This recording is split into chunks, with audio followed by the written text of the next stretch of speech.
Oh, what a beautiful morning. Oh, what a beautiful day. I've got this beautiful feeling.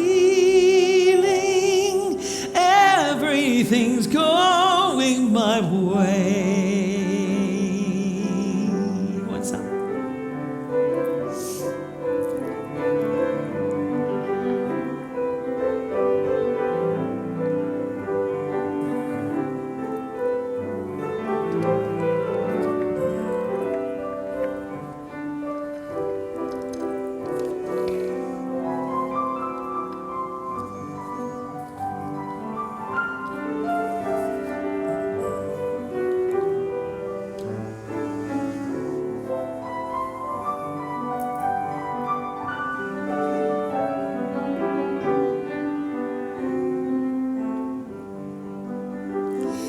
All the sounds of the earth are like music.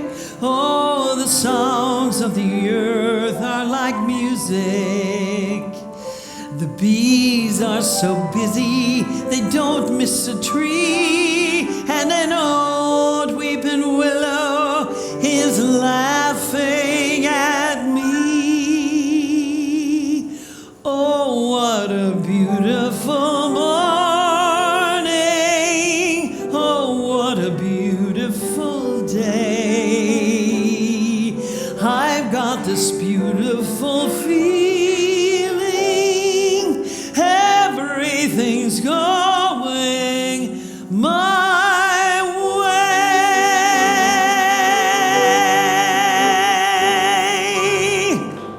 Thank you for singing. Thank you. I have a lot of fun doing that song, and every time I hear it, of course, I think of the numerous, I can't even count them anymore, church services I've sung. And when I was doing talk radio for a long time, one of the ways I could still keep my voice strong as a singer was to sing church services. So that one especially makes me feel so happy whenever I hear it, and get to, like that one and On a Clear Day and songs like that. That might be another really good one too to do, Linda.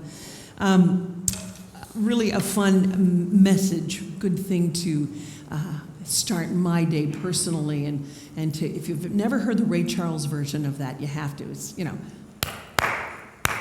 oh, what a beautiful, he's got that groove going on. And it's like, yeah, I like that one. That's a really good one.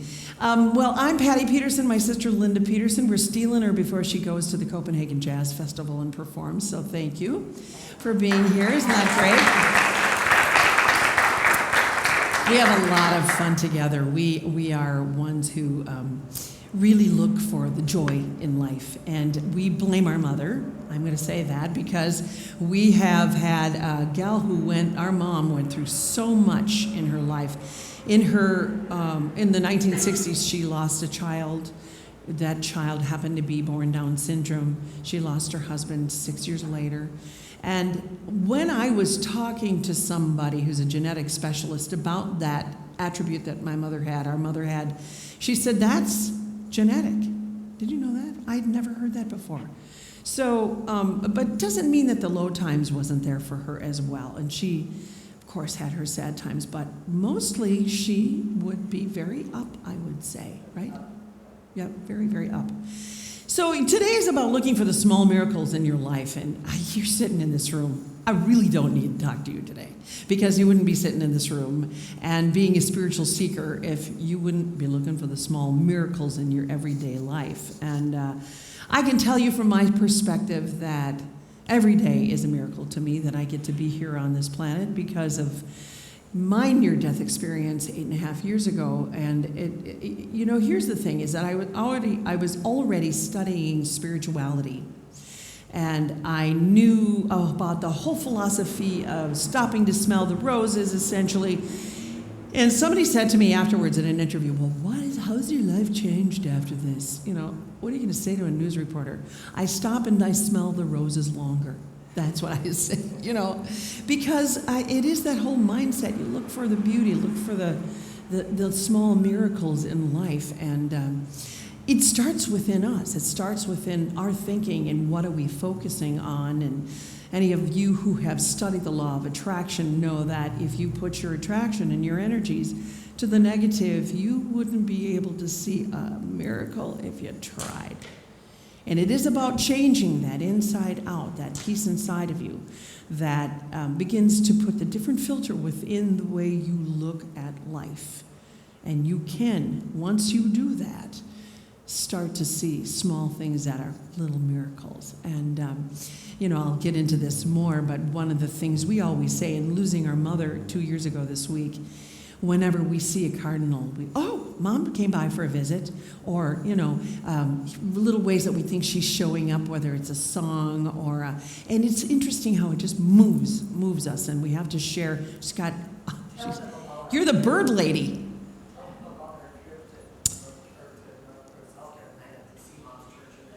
Okay, yes. It was, our parents got married during the World War II, so Mother went down to Charleston, and we wanted to see the church. Linda had taken Mother there to see where she got married because she hadn't been back yet, and that was a couple of years before she passed away. So we decided we're going to recreate that trip, and we go do that, and we are having such a nice time. We see this very humble church in a very humble neighborhood, where the pictures of Mom and Dad walking out with the rice being thrown was huge. And to see the humble church, really, that this happened and was so cool. So Linda says, okay, as we're driving back to Florida, let's stop at this stand right here. They've got great jellies and jams and barbecue sauce. And Mom and I stopped here, and she really she had to use the facilities. And Mother had to get in there, and Linda and she had looked at all the different things that they had. So we reenacted that. We went and tasted all of their wonderful products and bought a lot and shipped some home. And so we're walking out, and of course, everything is about missing Mom. This is still very fresh after her passing. And when we were growing up, one of the songs Mom used was "You Are My Sunshine" to rock us and to sing to us, and of course that's what I use with all my kids. But my mother had quite a silly sense of humor. She thought a twang in a voice was the funniest thing ever. Let's say a country singer, or there was this couple, Jonathan and Darlene, and I'm not going to think of their names, but you might. And the woman sang the jazz standards off key on purpose. My mother got the biggest kick out of that. So we're walking out of that store, and what do we hear on the loudspeaker in the parking lot but "You Are My Sunshine" in the corniest version you'd ever hear in your life? Yes, and we went, "Hi, Mom." That was one of my favorite stories. That's a great memory. Yeah, it is such a great memory. Yes, we will. Yes, we will. Well, you know what I think? I kind of always intuit how I want to do this. I think that I'm going to invite you to just relax, and we'll go do, in lieu of our opening prayer, a meditation about what it feels like to switch from hanging on to the negative to beginning to see more positive, and how just even in a meditation today, you can change the energy and the vibration within you. So if you wouldn't mind, Linda, I'll have you start playing. And I will invite those of you who are not familiar with a meditation in lieu of an opening prayer, you may shut your eyes. I don't care if you fall asleep. But then a breath. Just really feeling that breath within you.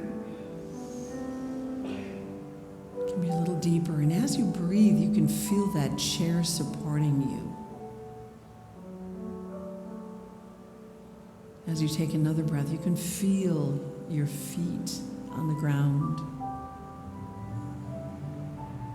A lot of people choose to believe the energy that flows into the palm of our hands and up on our feet. And a lot of people choose to open their palms as they sit. It's up to you.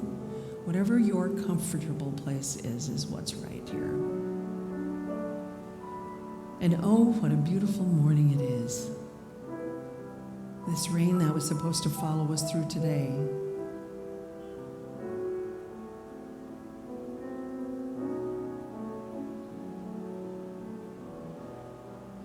It's not here.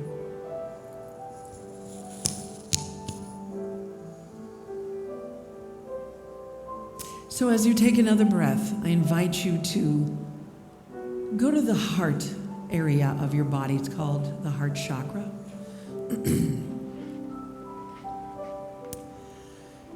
And I want you to see if, as you're sitting there breathing, if there is any discomfort in that area of your body. And if there is, acknowledge it. Take a breath. Know that it's there for a reason, but also know that you are invited to heal that.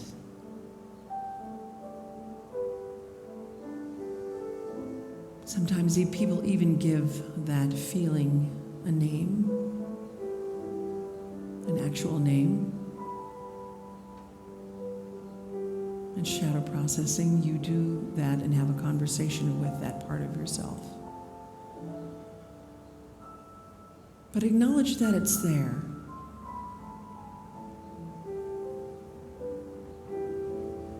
And then take that piece and visually put that on a shelf, knowing that it's there and that you will be in agreement to heal that part of your heart that gives you that discomfort. Take another breath, a nice cleansing breath, and now go to one of the more joyous times you've had in your life.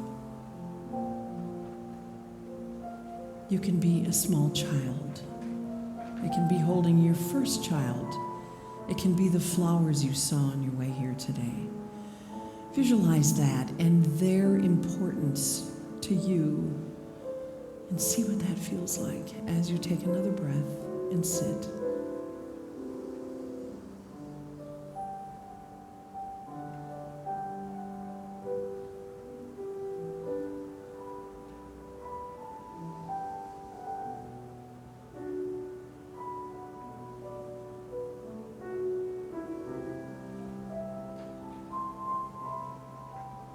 This feeling is something that is acquired through meditation and prayer. This essence of recognition of positivity sometimes takes practice in the tougher times of our lives. But what that invites is a new perspective.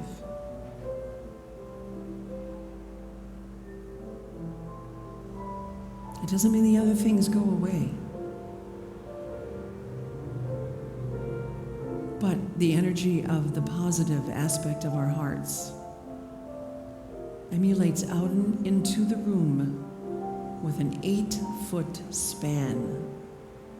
From HeartMath Solution, that's what it says. So you can choose to hang on to that negative, or you can let it go, know you'll address it later. Take that breath and hold that positivity in your heart.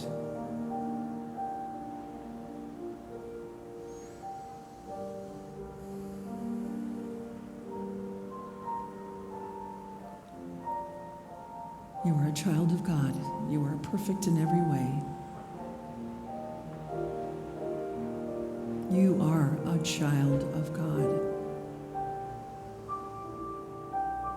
The most infinite wisdom and love is God. Love flowing through each and every one of us is God.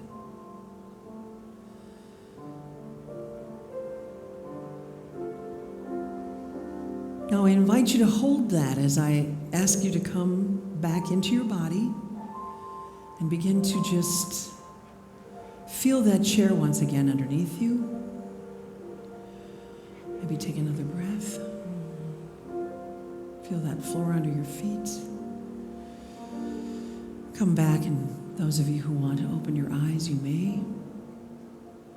Recognize the room. Recognize the music. And recognize the difference inside of you right now. That lightness, And know that you can bless and love and release just like this in your own time. Blessed be. Wonderful.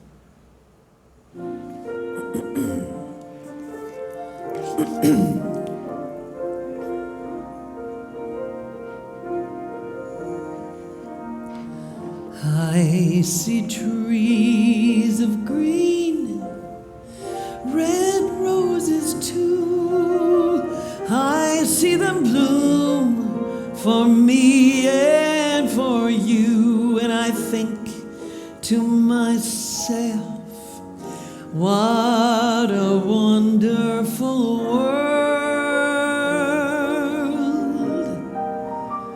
I see skies of blue and clouds of white, the bright blessed day and the dark sacred night.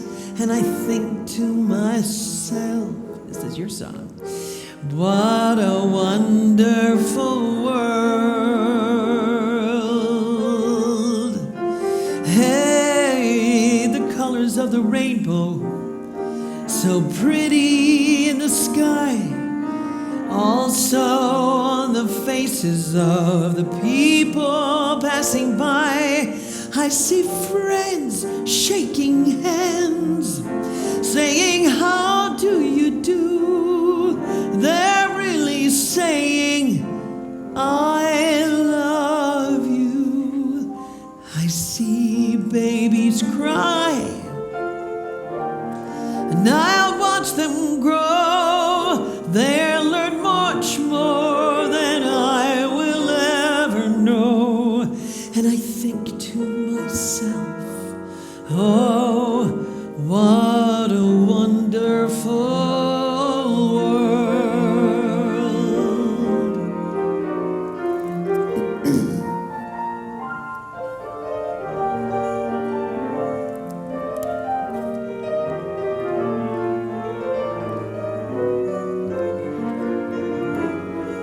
Pardon me.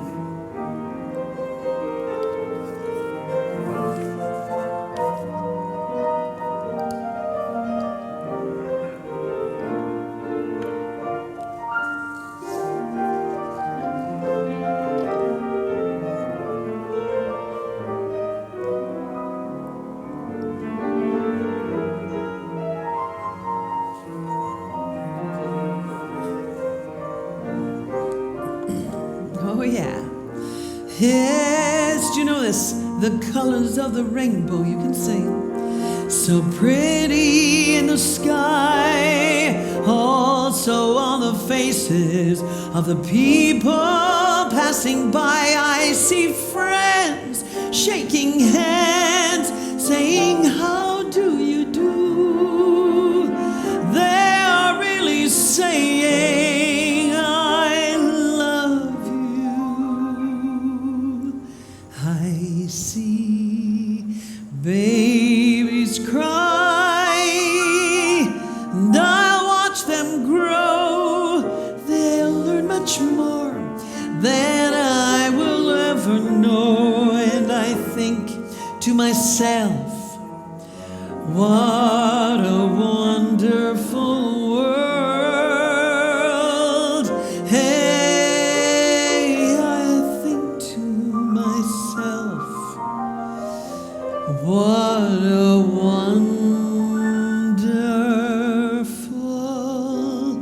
world.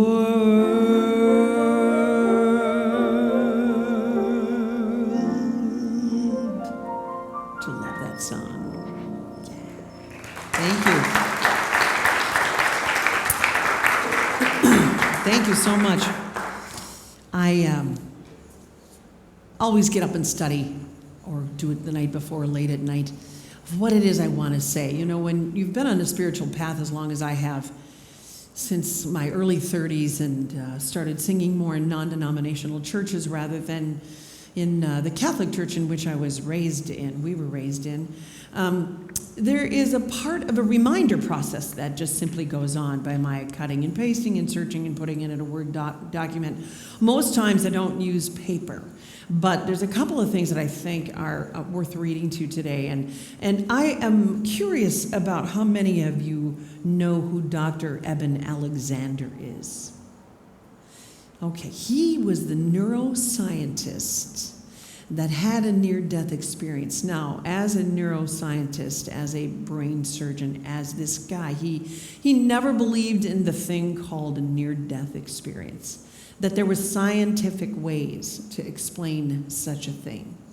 And this happened to him where he got meningitis and he was in a coma for about 6 days, left his body, got a guide from an angel, went to meet Jesus, went to meet everybody in the heavenly realm, and he was then listening in the room above him, watching him, and the people around him, they were letting him go. They were going to stop the medical procedures that were keeping him alive. And he heard that right back in his body, woke up, and he was out of his coma. He writes to tell about it because, as miraculous as that sounds, the miracle happened inside of him.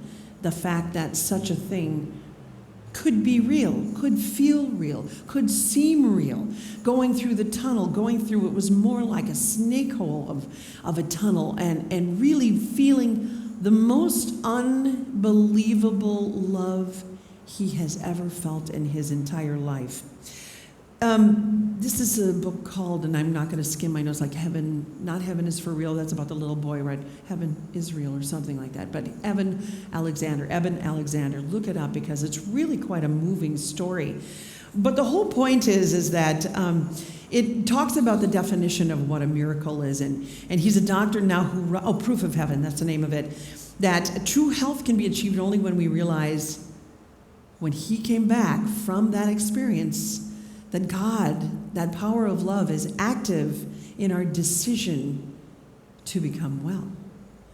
So in that active role, that it's not only God, but there's a soul that is real. Death is not death.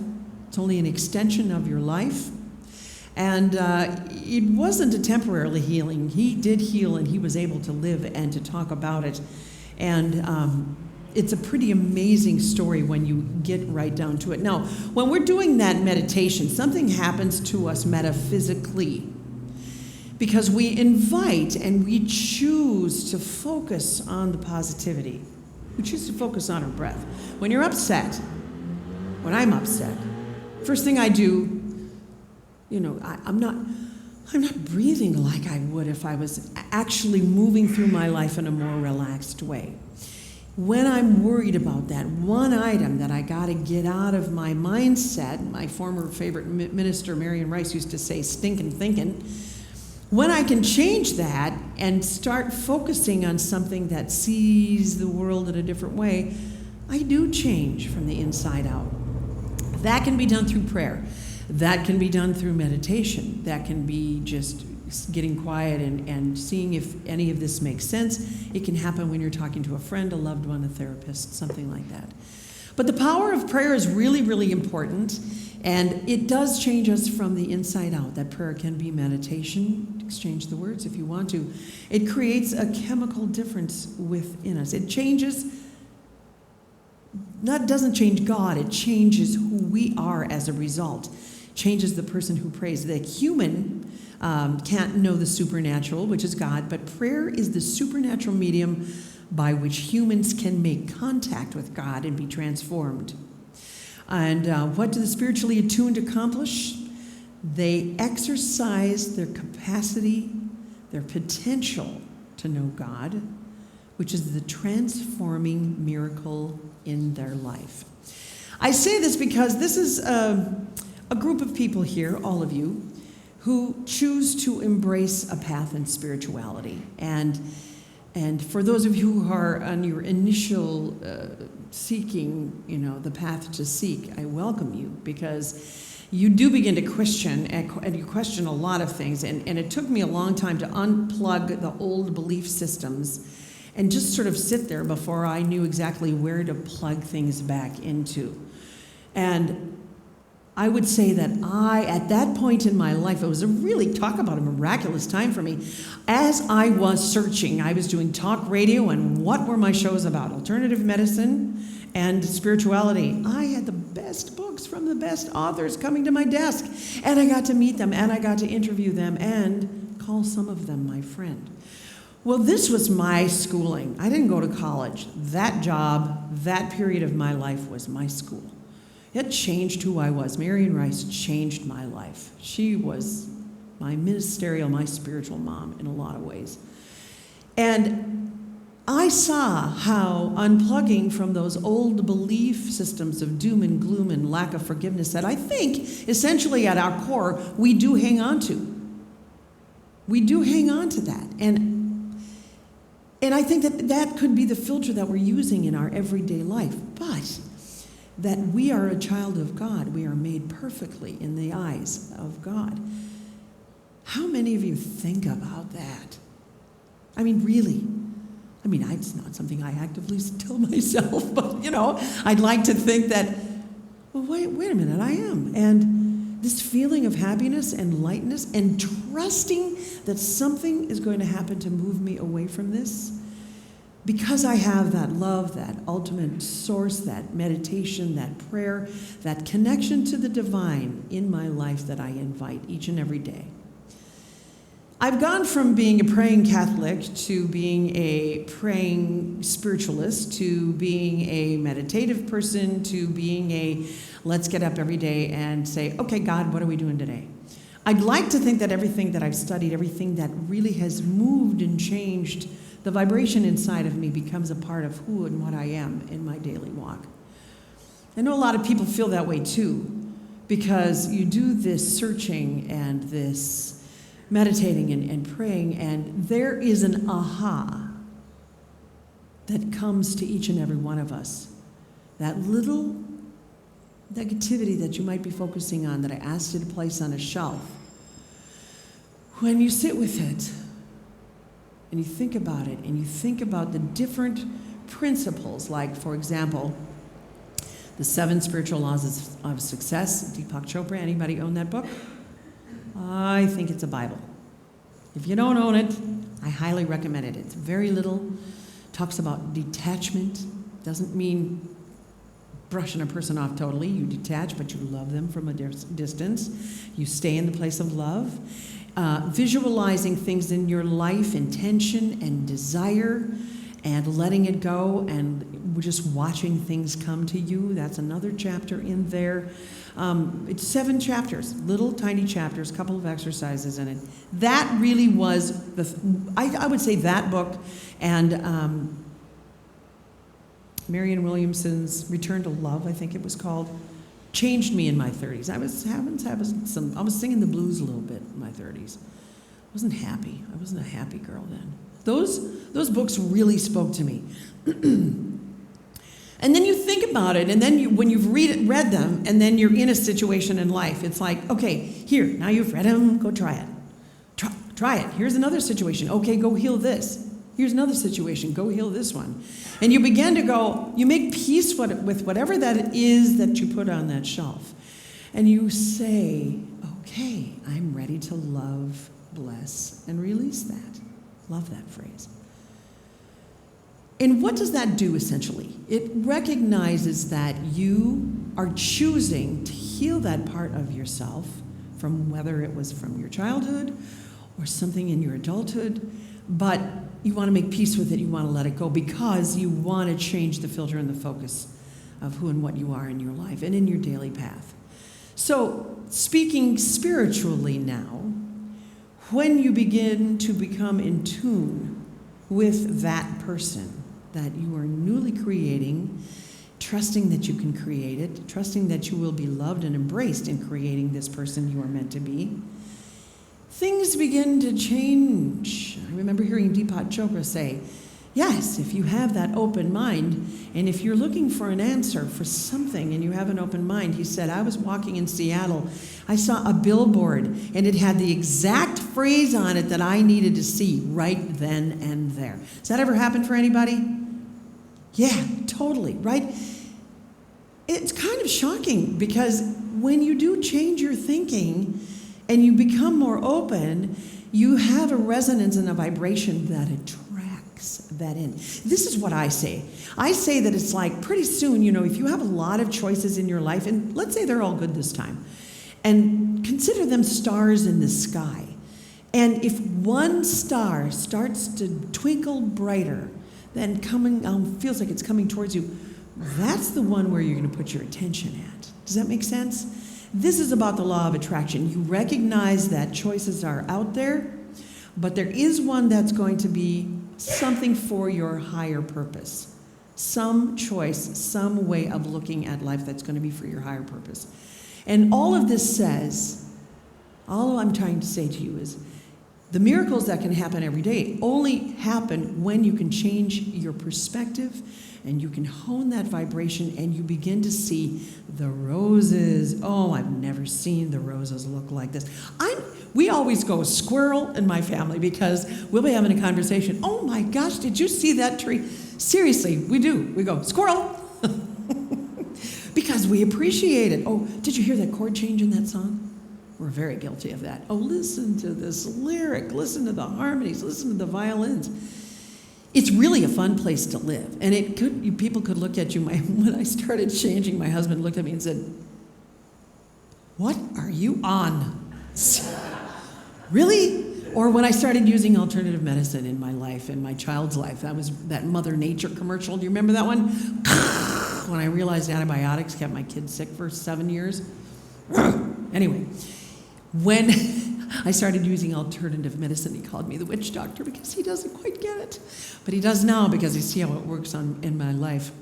The point I'm trying to make is that there is a process to get to the place where you look for the everyday miracles in your life. I can sit here and tell you, yeah, I had a miracle in my life. I got my life back again after open heart surgery. I have an artificial valve. A lot of people don't survive what I survived. It's called aortic dissection, but I did. And that really, all this information that I had studied in my 30s, all the trauma that I was feeling in my heart chakra in my late 40s, all of this stuff, it really now took on a whole new meaning. Yeah, of course I stopped and smelled the roses, but boy, did I value my relationships. Here's the biggest thing.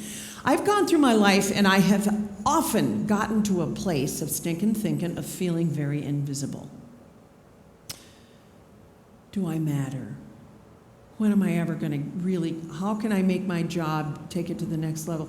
Whatever it was in these different periods of my life, and it was funky. It did not feel good at all.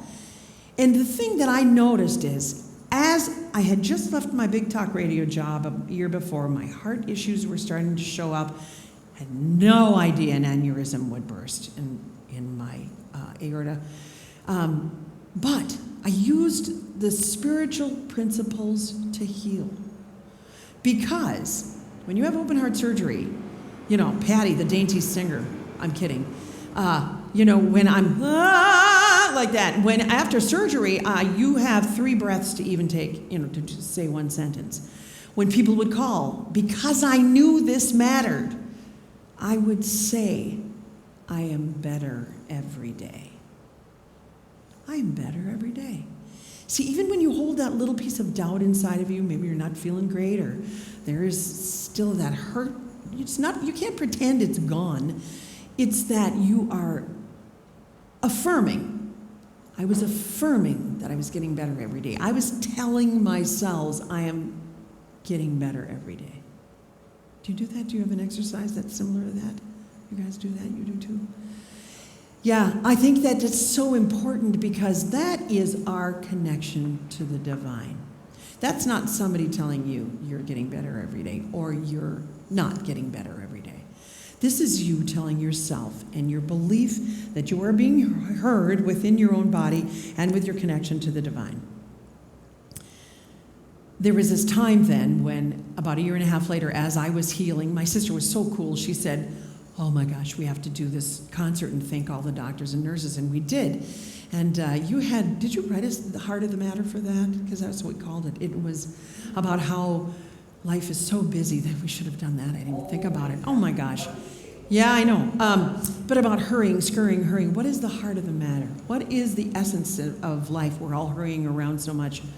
You know, it's about recognizing that the heart of the matter is the true essence of love, is essentially what that song is about.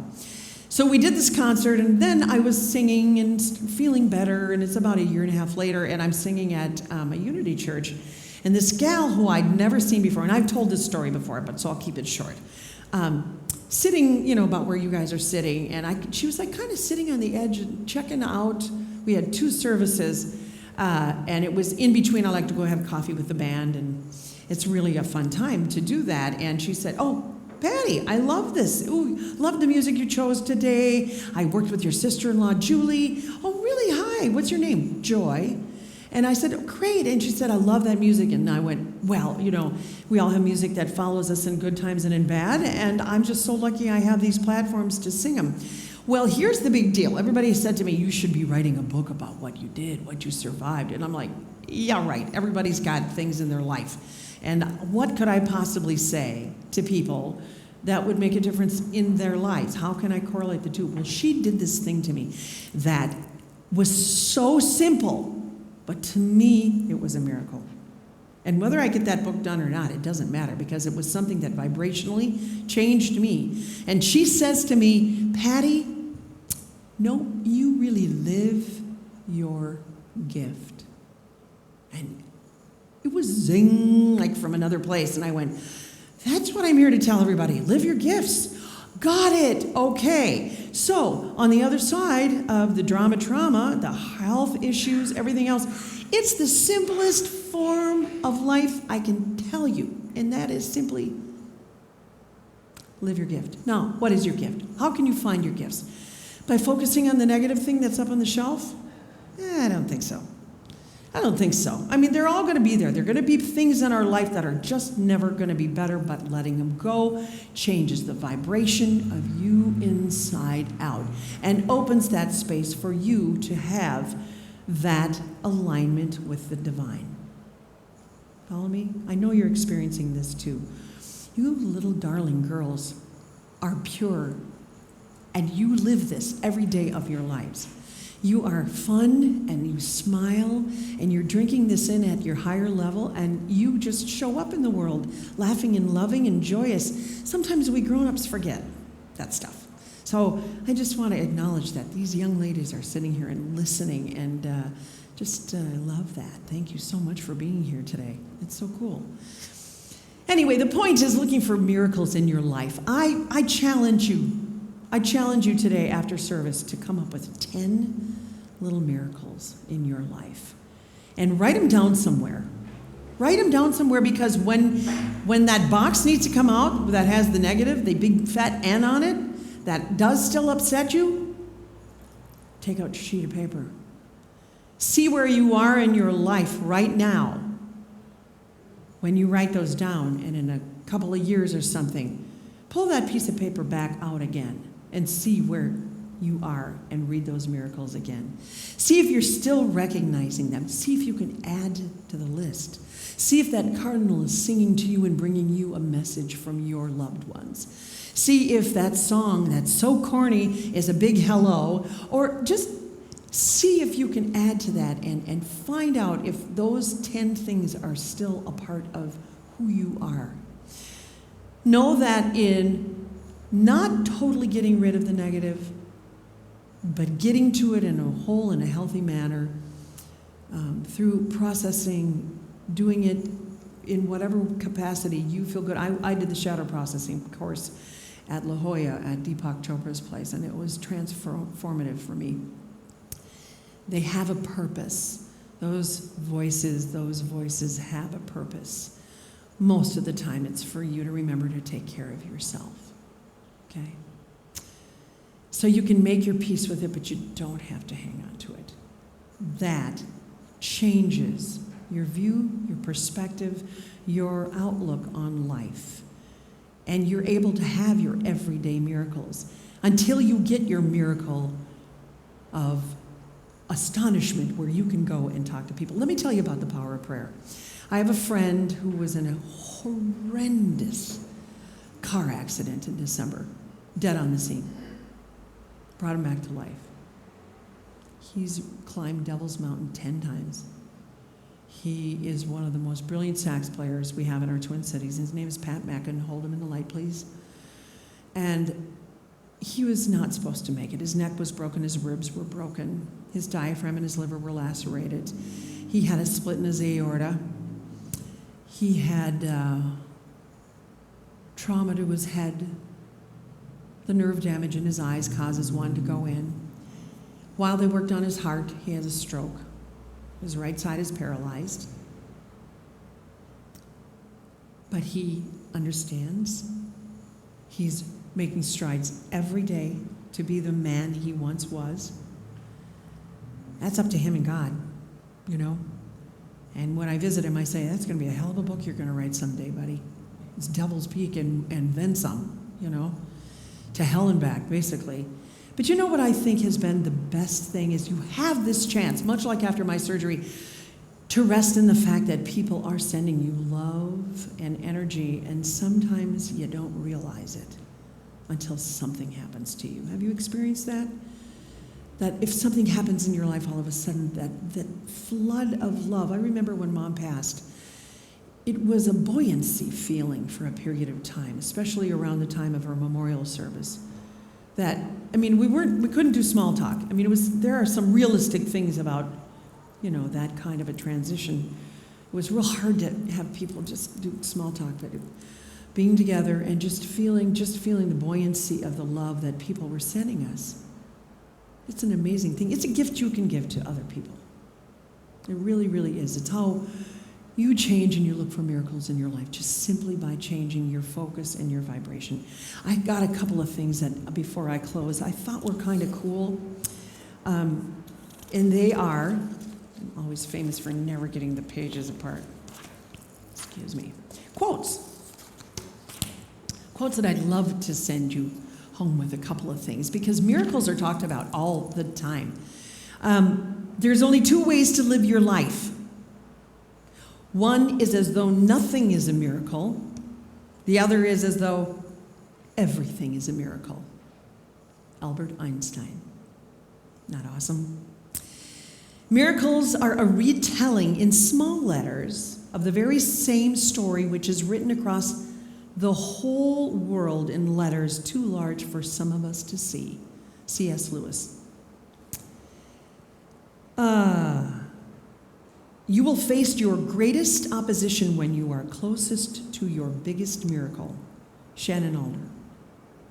Wayne Dyer says a couple of things. I am realistic. I expect miracles. He also says miracles come in moments. Be ready and willing. John Bon Jovi says miracles happen every day. Change your perception of what a miracle is, and you will see them all around you. Don't believe in miracles? Depend on them. Lawrence J. Peter.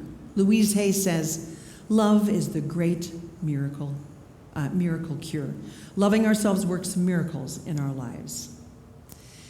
And Marianne Williams saying, prayer is the medium of miracles. In whatever way works for you, pray right now.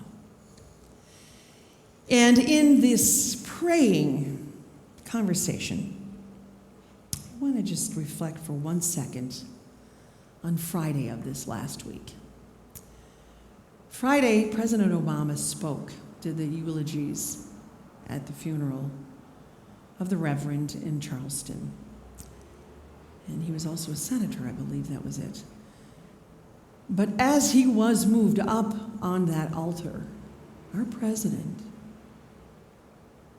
went into a song. Did you see it? Did you know this?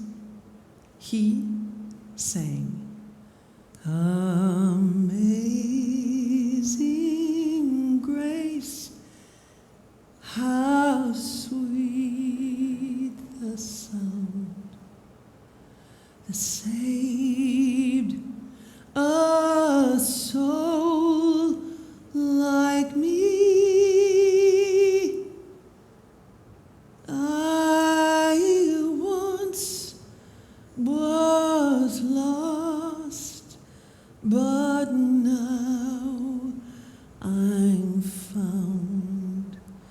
was blind and now I see. He was moved, and going into the song, I could see he was fighting back tears. The choir joined, and there was some praising going on, and he went in to mention everybody's name. It was powerful. And I thought to myself, he could have taken that entire song, moved it right over to the Supreme Court, and sang Amazing Grace there too. It was a blessed day on Friday, and it's something that changed the vibration of many people around, gave them hope, knowing that love wins. Love wins. And for you, love always wins. Change your perception, and the miracles will happen. Thank you.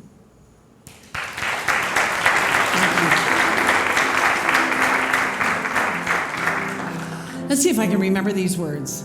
You gotta accentuate the positive, eliminate the negative, latch on to the affirmative, don't mess with Mr. In Between.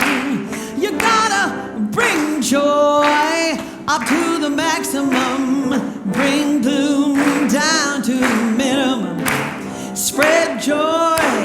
Her pandemonium's liable to walk across the scene. To illustrate my last remark, Jonah in the whale and Noah in the ark. What did they do just when everything got so dark? Man, they said you gotta accentuate the positive, eliminate the negative, latch on to the affirmative, don't mess with Mr. In Between. Come on, Linda, play a little.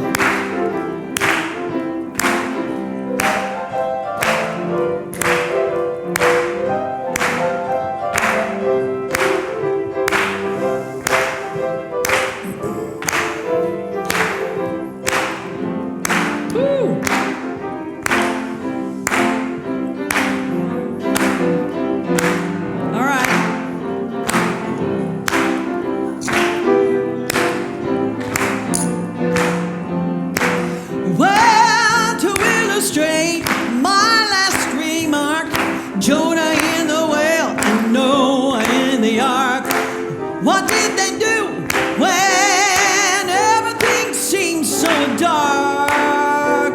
Man, they said you gotta accentuate the positive, eliminate the negative, latch on to the affirmative, don't mess with Mr. In Between. I said, don't mess with Mr. In Between. No, no, don't mess with Mr. In Between. Oh, don't know.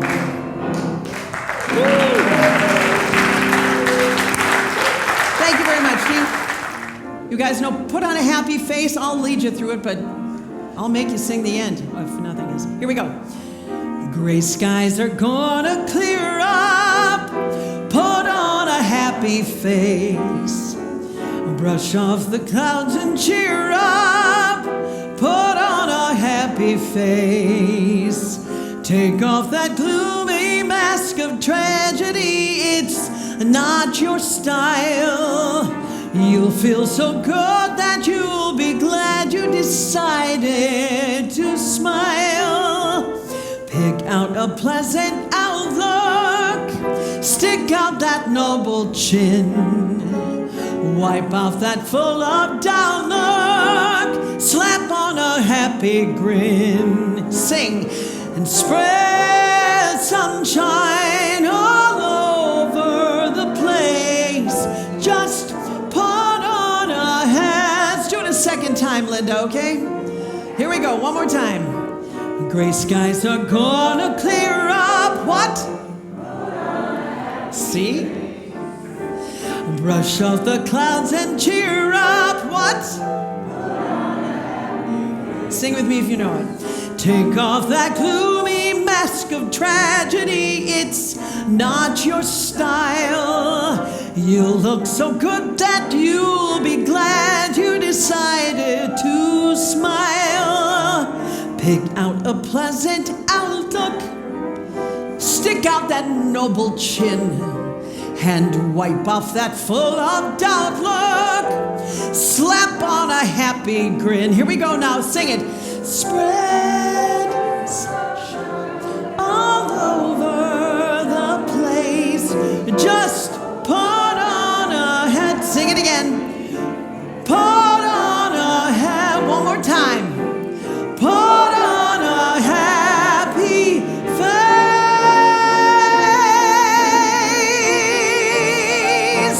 Have a great week, everybody. Woo! Thank you. Thank you. What a great week. All right. Thanks, Linda. Thank you.